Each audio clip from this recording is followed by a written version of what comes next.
Hola, ¿cómo les va? Mi nombre es Manuel Vigliano y vamos a transitar juntos para conocer cómo funciona desde el punto de vista económico el Estado.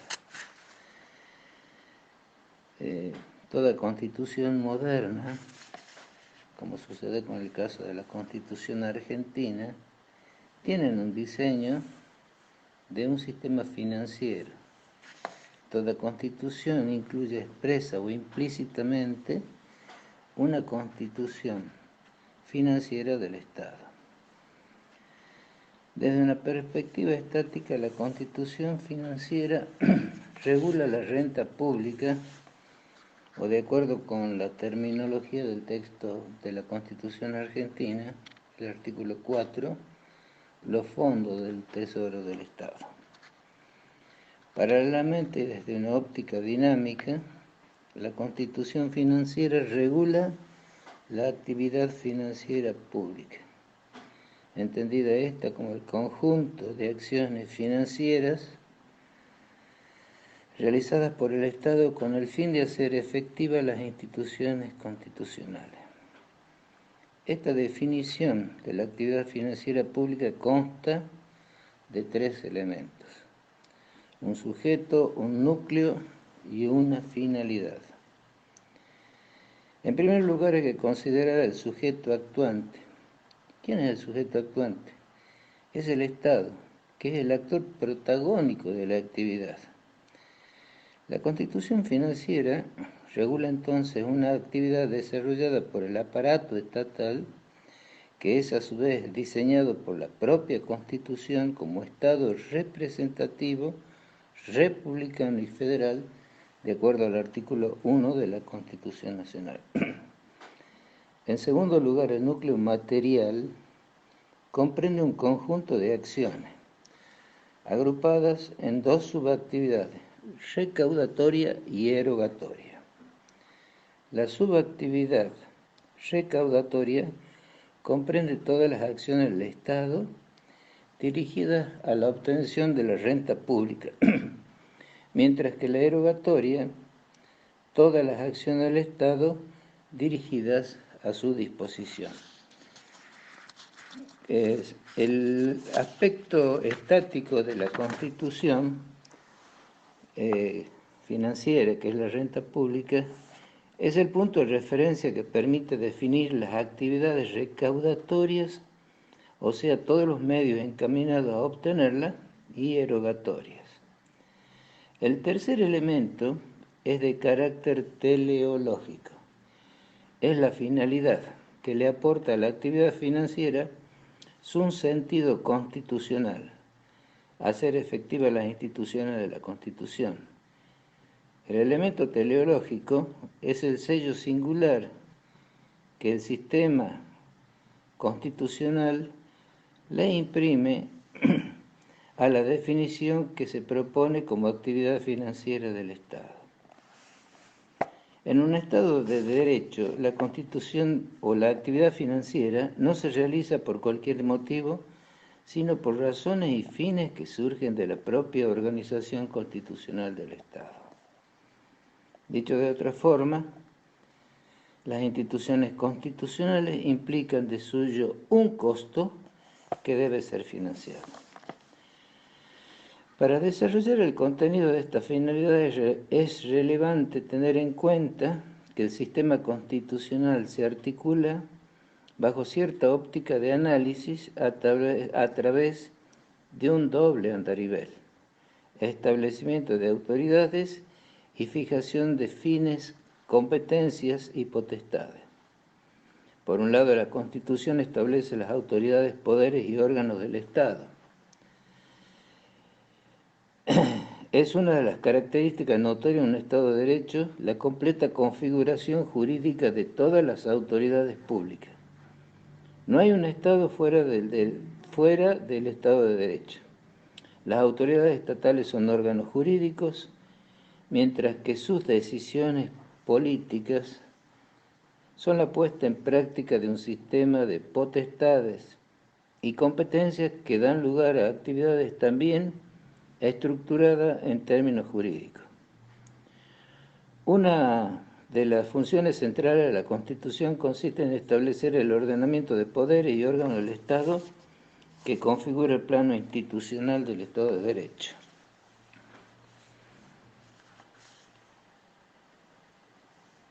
En este nivel de análisis juega otro aspecto de la referida consigna de Alberdi, en la medida en que no hay Estado de Derecho soberano e independiente sin un tesoro soberano e independiente. Según las palabras de Alberdi, la significativa actualidad política, cito, el tesoro y el gobierno son dos hechos correlativos que se suponen mutuamente. El país que no puede costear su gobierno no puede existir como nación independiente porque no es más el gobierno que el ejercicio de su soberanía por sí mismo. No poder costear su gobierno es exactamente no tener medios de ejercer su soberanía, es decir, no poder existir independientemente, no poder ser libre. Todo país que proclama su independencia a la faz de las naciones y asume el ejercicio de su propia soberanía, admite la condición de estos hechos, que es tener un gobierno costeado por él y tenerlo a todo trance, es decir, sin limitaciones de medio para costearlo y sostenerlo, por las razones arriba dichas, de que el gobierno es la condición que hace existir el doble hecho de la independencia nacional y el ejercicio de la soberanía delegada en los poderes públicos.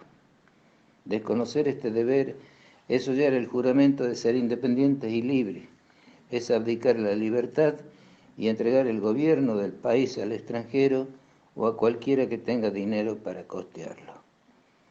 Alberdi, en Sistema Rentístico, página 318. En virtud de lo que hemos leído, si las operaciones de crédito público y sus reestructuraciones ponen en juego la soberanía del Estado, entonces las decisiones del mismo, las decisiones jurídicas que se plasman, que se encuentran protegidas por esa inmunidad de jurisdicción y que además no resulta posible a su respecto que el Estado renuncie a través de las prórrogas de jubilación, de jurisdicción. En primer lugar, entonces, establecimiento constitucional de autoridades públicas y por otro lado, en virtud de los diferentes valores políticos y morales que la Constitución alberga y protege, a aquellos poderes y órganos se le asignan fines, se les fija una competencia y se les atribuye potestades. Cuando se afirma que la actividad financiera del Estado tiene como fin hacer efectivas las instituciones de la Constitución, están aludidas ambas.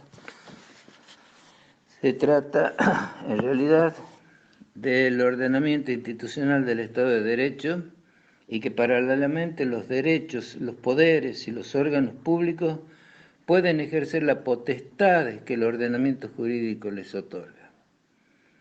Como señala Harach, la actividad financiera tiene que sostener la existencia y mantenimiento de la organización y el cumplimiento de los propósitos y objetivos perseguidos por esa organización.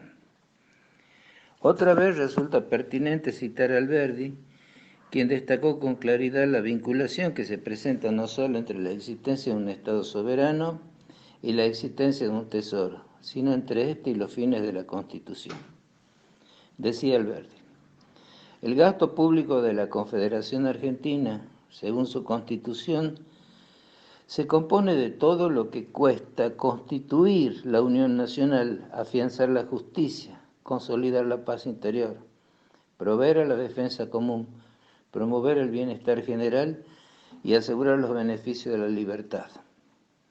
En una palabra, el gasto nacional argentino se compone de todo lo que cuesta conservar su Constitución y reducir a verdades de hecho los objetos que ha tenido en miras al sancionarse como lo declara su preámbulo.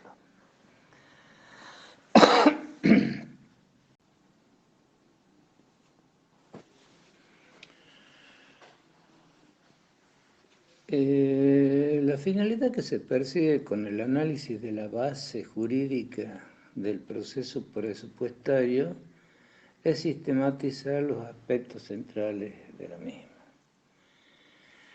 Las normas legales constitucionales básicas que están contenidas en la Constitución de 1853 con la reforma de 1994, y que se vinculan con los fondos del Tesoro Nacional y que indican cuáles son sus principales fuentes de financiamiento, son la contenida en el artículo 75, mediante el cual se establecen las facultades que se otorgan al Congreso Nacional.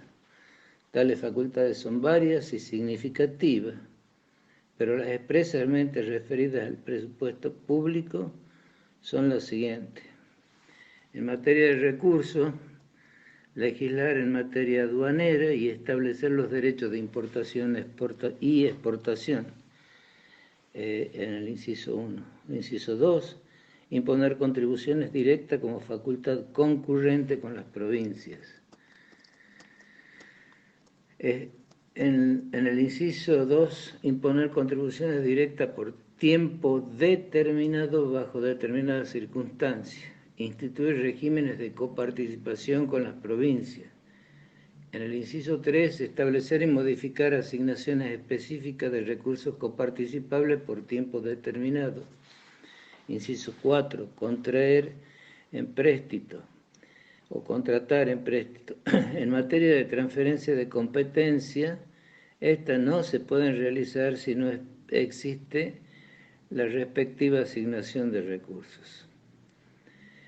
En materia de gastos se indican las características que debe tener la distribución entre la nación y las provincias, destacando que se debe efectuar tomando en cuenta la relación directa existente con las competencias, servicios y funciones de cada una de ellas.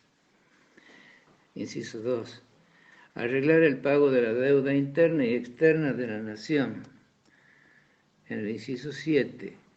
Y se abre la posibilidad de acordar subsidios del Tesoro Nacional a las provincias cuyas rentas sean insuficientes para cubrir sus gastos ordinarios. Inciso 9. En relación a la ley de presupuesto anual, una de las atribuciones más importantes que corresponde al Congreso Nacional es la que se establece en el inciso 8 del artículo en análisis. En efecto, en dicho inciso se otorga al Congreso la responsabilidad de fijar el presupuesto de la Administración Pública Nacional, determinando su periodicidad anual. De igual modo, se deja instituida la vinculación entre el presupuesto y el planeamiento, al señalar que el presupuesto se debe formular considerando el programa general de gobierno y el plan de inversiones públicas. Ese mismo inciso establece que el Congreso aprobará o desechará la cuenta de inversión. Desde el punto de vista presupuestario, por el artículo 85, se establece uno de los aspectos centrales del proceso presupuestario público, como es el del control externo. Este control externo constituye una atribución propia del Poder Legislativo, siendo la Auditoría General de la Nación el organismo de asesoramiento técnico del órgano de control. A partir de ahí y hasta el artículo 100, se señalan cuáles son las asignaciones o las atribuciones que la Constitución le asigna al presidente de la República en materia presupuestaria, destacándose el inciso 10 que menciona la facultad de supervisión propia del jefe de gabinete de ministros sobre las atribuciones que en materia presupuestaria contempla el artículo 100. El inciso 1 atribuye al jefe de gabinete el ejercicio de la Administración General del país, que debe administrarse en concordancia con el 99.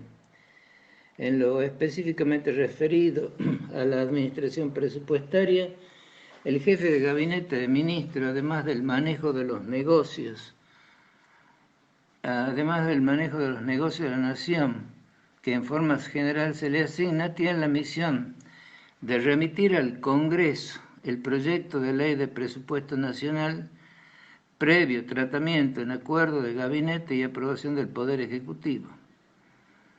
De igual forma, se le asigna competencia para hacer recaudar la renta de la nación y ejecutar la ley de presupuesto. Otros artículos de la Constitución contienen una serie de artículos que, aun cuando no expresan explícitamente su relación con el presupuesto, tiene que ver con este toda vez que es aprobado por la ley. En caso de los artículos 52, 77, 84 y 99, este último se refiere a la promulgación de las leyes y a los decretos de necesidad y urgencia. Así, en el artículo 52 se atribuye a la Cámara de Diputados en forma exclusiva la iniciativa sobre las leyes de contribuciones. Por su parte, en los artículos 77 y 84 se establecen normas relacionadas con el proceso de formación y sanción de las leyes, siendo la de presupuesto una de ellas. El contenido de los artículos es fundamental, en especial en la fase correspondiente a la discusión y la aprobación del proyecto de ley de presupuesto. El presupuesto es la técnica jurídica típica a través de la cual en un Estado de Derecho el Poder Legislativo autoriza los gastos públicos por un período de tiempo, generalmente de un año, sobre la base de una correlativa previsión de los ingresos públicos. De modo que esta estructura incluye varios elementos básicos. Primero, el sujeto emisor, que es el Poder Legislativo, un operador normativo deóntico, que sería el permiso o la autorización, un comportamiento regulado como permitido, que es gastar, una motivación que justifica la suma que se permite gastar, que es el cálculo de los recursos, y un acotamiento del ámbito de validez temporal de la norma, que es, conforme decíamos, que es de normalmente un año. La potestad financiera es la posibilidad de acción en materia financiera que la Constitución le otorga al Poder Legislativo. En este caso se trata de un deber, pues el Poder Legislativo tiene el deber jurídico de financiar al Estado. Para cumplir con ese deber, la Constitución a su vez permite crear diferentes institutos jurídicos, como son los tributos o la operación de crédito público. Por eso el Congreso debe financiar al Estado, pero puede crear tal o cual tributo de acuerdo con la libertad de configuración que le corresponde en tanto autoridad política. Por su parte, el Poder Legislativo debe decidir qué hacer con la renta pública, deber que se concreta a través de la norma presupuestaria. Esto significa que el Congreso no puede paralizar el funcionamiento de la actividad pública al no ejercer su potestad financiera. De modo entonces que la norma presupuestaria es la concreción del ejercicio por parte del Poder Legislativo de esa potestad presupuestaria, en cuanto a aspecto de la potestad financiera y encuadrable como un deber jurídico. Es decir, el Poder Legislativo tiene el deber de asignar los recursos financieros que conforman la hacienda pública y ello debe hacerse por medio de la técnica presupuestaria. Todas las potestades, por su parte, son la expresión de poderes fácticos, es decir, ello implica la formalización de una decisión política que pone en juego el poder. No hay antinomia conceptual entre lo político como ámbito del poder y el derecho, en la medida en que las decisiones políticas se expresan en términos jurídicos y correlativamente las estructuras jurídicas revelan situaciones políticas. No hay aspecto del derecho que no sea político. Y no hay aspecto de la política que no esté subordinada al derecho.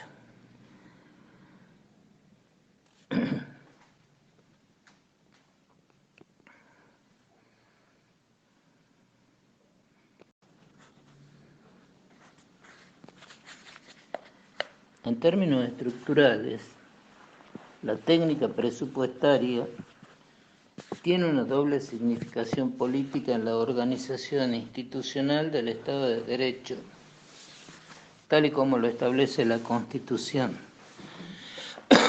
Es un mecanismo de control característico del poder legislativo en el sistema republicano de pesos y contrapesos, y a la vez es uno de los elementos centrales del plan de actuación de cada gobierno. En dos palabras, control y planificación. En resumen, en nuestro sistema constitucional la decisión presupuestaria tiene una doble significación política. Es un medio de control de los gastos públicos por parte del Poder Legislativo y a la vez, al ser una ordenación del ciclo de los ingresos y gastos públicos, es un instrumento de planificación de la actividad estatal y soporte financiero de la actividad pública. Constituye el instrumento de dirección y orientación de la política económica del gobierno a través de la actividad del Poder Legislativo, que es su creador. De acuerdo a lo acá expresado, notamos que la actividad de creación del presupuesto, que se lo conoce como ley de leyes, sin duda alguna se trata de una decisión del Congreso dictada de acuerdo y con un determinado proceso constitucional, que es el proceso de formación y sanción de las leyes, que adopta por consiguiente la forma de ley, más allá de que su contenido plasme una norma general como tributo o una norma particular, la autorización a una empresa para que explote un servicio público, una definición e incluso una normativa, tal el caso de la declaración de un bien como utilidad pública. Como señala Comadira, la función legisladora generadora del acto estatal es la ley. Es la actividad que desarrolla el Congreso de la Nación con arreglo al procedimiento previsto en la Constitución para la formación y sanción de las leyes. De esta perspectiva, el régimen jurídico propio de la ley solo se aplica a los actos generales o particulares que resulta del actuar del órgano legislativo.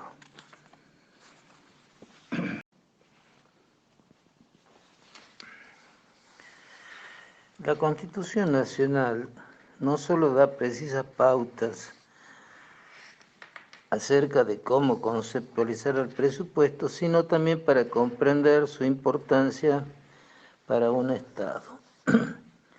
En nuestro artículo 75, inciso 8, se dice que una Constitución, que es una atribución del Congreso Nacional, fijar anualmente conforme a las pautas establecidas en el tercer párrafo del inciso segundo de este artículo, es decir, en relación directa con las competencias, servicios y funciones de cada provincia, contemplando criterios objetivos de reparto, siendo además equitativa, solidaria y con prioridad al logro de un grado equivalente de desarrollo, calidad de vida e igualdad de oportunidades en todo el territorio nacional. El presupuesto general de gasto y cálculos y recursos de la Administración Nacional en base al Programa General de Gobierno y al Plan de Inversiones Públicas y aprobar o desechar la cuenta de inversión. Acá nosotros les presentamos a ustedes un trabajo que se llama la cláusula presupuestaria, que se relaciona y que da cuenta de este tema que estamos tratando. Como puede observarse, no se puede prescindir de la previsión de los recursos, pues serán En definitiva, los recursos, aquellos recursos ingresados al Tesoro, los que harán realidad, los que materializarán los gastos para el cumplimiento de los fines del Estado. Esta asociación entre recursos y gastos en el presupuesto es inescindible y debe hacerse en un marco de realidad y racionalidad económica, sin ficciones que traduzcan el presupuesto una mera expresión de deseos.